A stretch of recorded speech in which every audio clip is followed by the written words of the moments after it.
everyone, I'm Kat Kahn from Bay County Public Library, and we're celebrating Will Eisner Week. It runs from March 1st through March 7th, and this is a copy of the flyer and poster that we will have put up in our libraries. Why do we celebrate Will Eisner? Well, as he said it, he was not the first one, but he was among the early comic book creators in the United States. Back in the 1930s, he created a lot of different comics. He created the hero character, the Spirit, and that was when, back in 1941, he actually got started doing comics and basically running like a comics producing studio when he was like pretty much right out of high school. He was maybe like 20 or 21 when he was doing that. So he had been working in comics pretty much most of his life. And we do have the Will Eisner Awards, the Comic Industry Awards, which are like the Oscars of the comics world, named for him. So we like to celebrate him. His birthday is actually on March 6th. So Will Eisner Week covers that period around his birthday. And I wanted to focus today on some of the works that Will Eisner did that he used his own background, where he lived, where he grew up, and his cultural history. He was Jewish. His family was Jewish. They weren't religious Jews, but they were, Jews, and as Jews, they suffered a lot of hatred, a lot of just, different kinds of vandalism and other things that happened to them. He started putting them into some of his books that we have here. He focused more on the superhero stuff with the Spirit, and then during World War II, he did a lot of work for the U.S. military, basically producing like comic book manuals for the GIs on how to take care of their equipment, their weapons, their vehicles, and things like that. In the late 70s, he started paying attention to people like R. Crumb and the other more independent artists who were creating what we at that time called the underground comics. And he really liked the kind of styles that they had, that they were very different from the superhero comics. A lot of them were in black and white. They often dealt with normal everyday life kinds of situations and things like that. And so he started creating some of these stories. Life in Pictures actually collects several of the books that he did that focused on his life. This one is A Sunset in Sunshine City. He did things like The Arnhem Family, which is sort of a kind of fictional account of his parents, and other stories like that. And you can see the kind of artwork that he did in those was very different from the colorful superheroes. He had a looser style. He tended to work in black and white or kind of sepia tones, and there was a lot of family drama in these stories. So one of the stories in here is The Dreamer, which is sort of his fictionalized account of how he got into comics, which was really cool. And at the end of this book, he does have a very short story, The Day I Became a Professional. And it's how he got into starting to do comics when he was a teenager. Other works that he did, this is called New York, the Big City, and he just drew a lot of like little vignettes all about New York City, different aspects of it. Things like the subway, or the buildings with all the windows, the sounds of the city, like street concerts, opera, people singing on the street, things like windows. And if you have a chance to come in and look at these books, you just see the kind of detail that he would put in to drawing all the different street scenes. And in all this, he would have like little personal stories too that you could see in here. Very, very different, like I said, from the superhero comics, especially of the 60s, 70s, 80s. But just depicting the city that he grew up in. He was born in Brooklyn. And then this one is Invisible People. And this has 3 stories, and they're kind of tragic stories dealing with people who are kind of lost in one way or another. And again, you can just see the stark black and white, but how it just, this art just enhances the stories that he's telling. I have just fallen in love with the work that he did. I was a fan of The Spirit when I read some of the reprints that were done in the 1960s, because The Spirit, like I said, ran from like 1940, 41 until the 50s. And then, since then, they have just been reprinted by different publishers. And I remember sitting around a bunch of, I was the only girl in this group in our neighborhood. My brother and all of our neighbor kids, they would bring over all their comics. We had our comics. My parents only allowed us to have the silly, funny kiddie stuff, like Richie Rich and Little Lulu. But some of the boys from the neighborhood were bringing in Batman, Superman, The Spirit, The Phantom. And that's how I got introduced to all of that when I was 8 years old.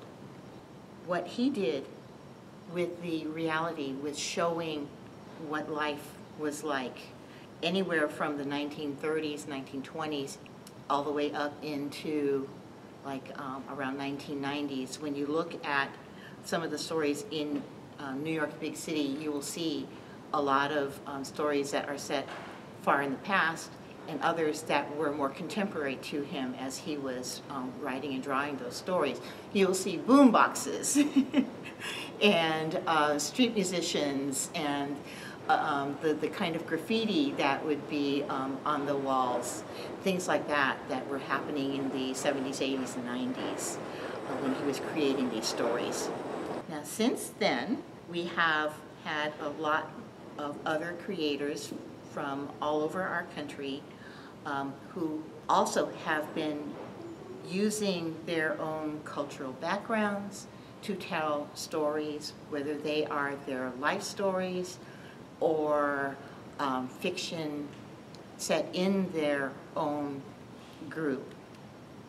And some are nonfiction, such as The Harlem Hellfighters, which tells the story of an all-black infantry regiment that fought during World War I. Again, is in black and white. But if you want to know a little more about this particular unit and what they did, this is a great story, true story, that you can find here in our public library. Ebony Flowers did this really great collection of stories. This is Hot Comb. It focuses on different African American women and their hair and what they have to do to get beautiful looking hair and how they take care of it. And it's just all these just true life stories. And you can find that here in our adult section. That's Hot Comb by Ebony Flowers. We also have Asian Americans. Robin Ha. She's Korean. She was actually born in Korea and immigrated to the United States with her mother. And this is her account of making that journey and finding a way to fit in. So that's why it's almost American Girl. And this one has more sepia tones in her art with some color. But again, this is her personal story dealing with what it is like to be an immigrant who has to learn English, has to try to find a way to fit into a school where she's like the only Asian in the school population. One of my favorite creators, Jerry Craft, did a story about, this is actually the second book, Class Act. The first story was called The New Kid. In that story was about a young African-American boy who is selected to attend a private school, and he's like the only African-American student in that school. But this is the sequel to it, and The New Kid has won a number of awards for Jerry. He's been working in comics for a long time and has done a lot of great work. And so you can see he's got a great, clean, simple line in his art. But I think anyone who's had to try to fit in as someone who's a little bit different would be able to relate to what he's done in these books.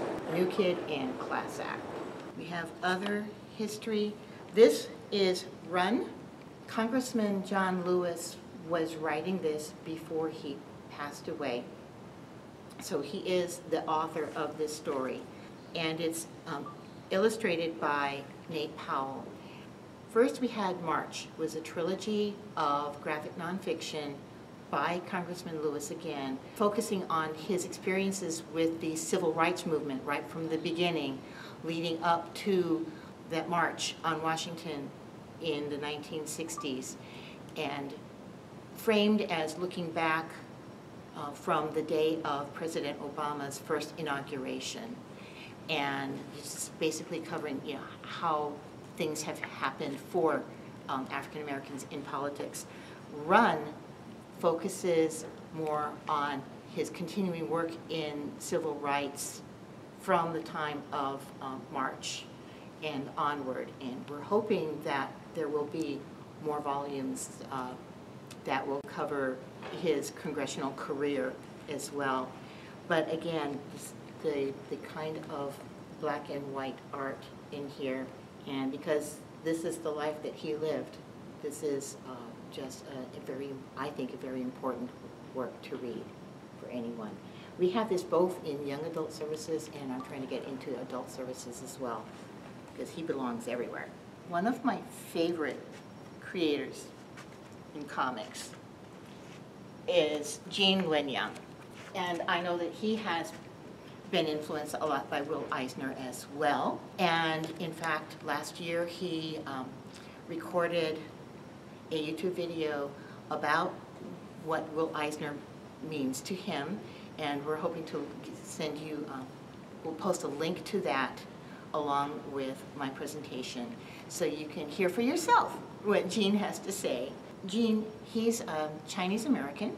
He started out by doing more, again, stories that were more about, you know, real life, true life kind of things with a slight little twist. One of my favorite early ones was Gordon Yamamoto, he and the King of the Geeks.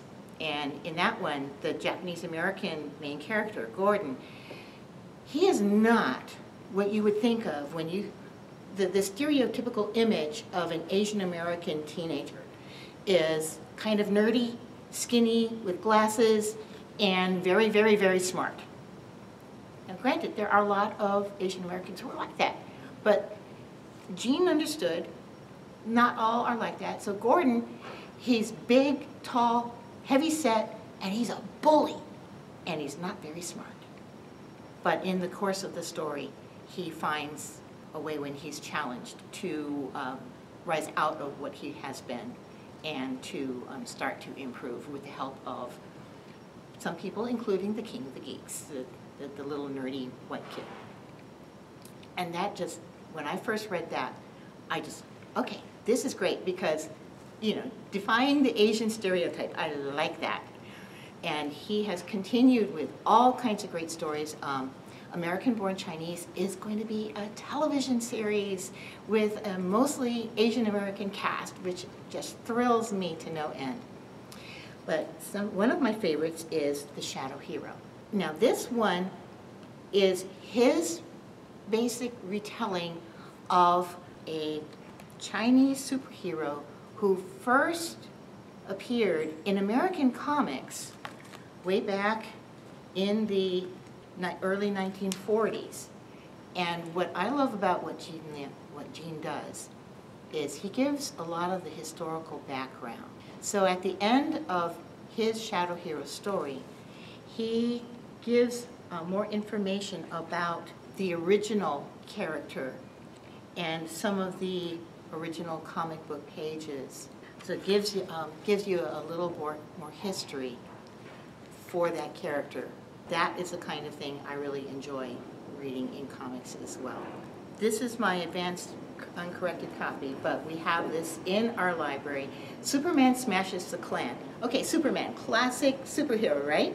Among other things, besides in comics, he was also a star of a radio show. And they actually did an episode where Superman goes up against a fictionalized version of the Klan, white supremacists. And in that story, they are harassing a Chinese American family, and Superman comes to their rescue. Well, Gene decided to take that script and adapted it and changed it to give more focus to the Chinese American family, especially the two kids. And it's set in 1946. I just love Roberta, the girl. She is an amazing character, but again, you see Gene's art. Superman in here is not the Superman that you see necessarily in the movies that have been coming out. He's still in the beginning part of his superhero career, and he's also dealing with the fact that he's himself an alien and trying to figure out, you know, what he really is.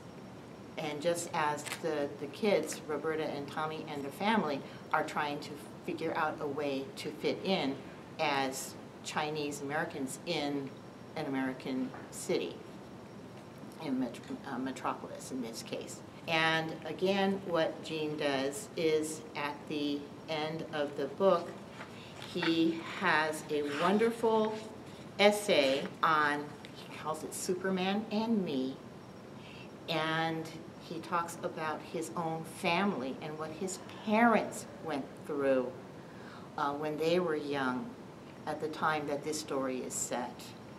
So he ties it in to the Asian American experience, specifically the Chinese American experience in the United States.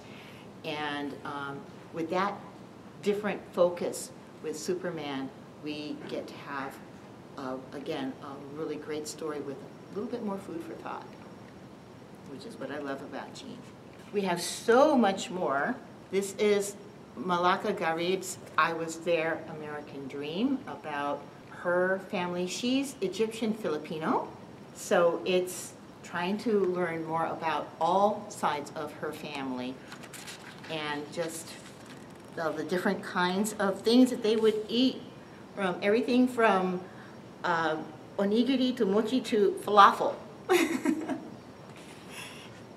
And it's a beautiful, nice, you know, bright colors, but just also a very, very strong story about family and about fitting in and about being a little bit different just because of your ethnicity and how that does affect your life here in the United States.